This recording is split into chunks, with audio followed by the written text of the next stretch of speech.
There's a freebie. And he gets there, just ticking them off his list. Marnus Labuschagne. Rookie Marnus Labuschagne finished 2019 as Test cricket's leading run scorer. Can he do it again in 2020? No reason why not. I think everyone that's seen him play since the start of the Ashes series has been incredibly impressed. I mean, his technique looks really good against fast bowling and spin bowling. You know, he's played in different conditions already, got through some trying conditions in England when the ball was swinging and seaming all over the place, did that really well. Since he's been back in Australia on flatter wickets, hasn't hardly made a mistake.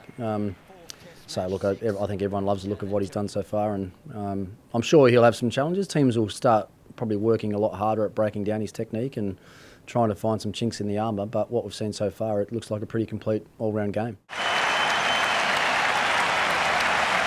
It's great to see, actually, because I know how much of a bit of a cricket tragic he is and how much he's been picking the brains of all of his teammates to try and work out ways to get better, but they're the sort of people you want around your team, you know, that'll work hard on a daily basis to try and find ways to get better, and he's getting the rewards for doing that. What's the key, if there is one, to keeping in this purple patch?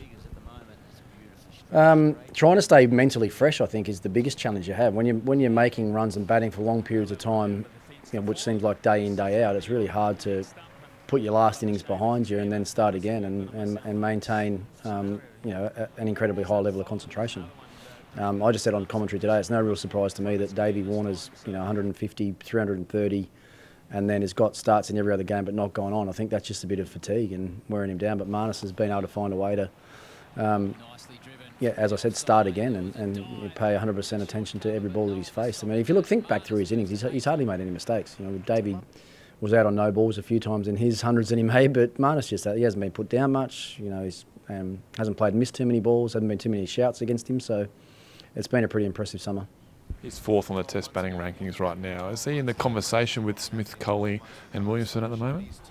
Right at the moment he is, but that's why I don't like those rankings. I mean, I think to be the best in the world, you've got to maintain it over a pretty long period of time, and that's why I think even New Zealand's ranking when they arrived, team ranking when they arrived, I think was probably a little bit inflated. I think the fact that they had 3 batsmen in the top 10 when their series started, I think was inflated, and the fact that 2 of them have already dropped out after 2 Test matches just goes to show how frail some of those rankings actually are. But Marnus can't do any more, and he's worked his way up with a certain amount of points to be in the top 10.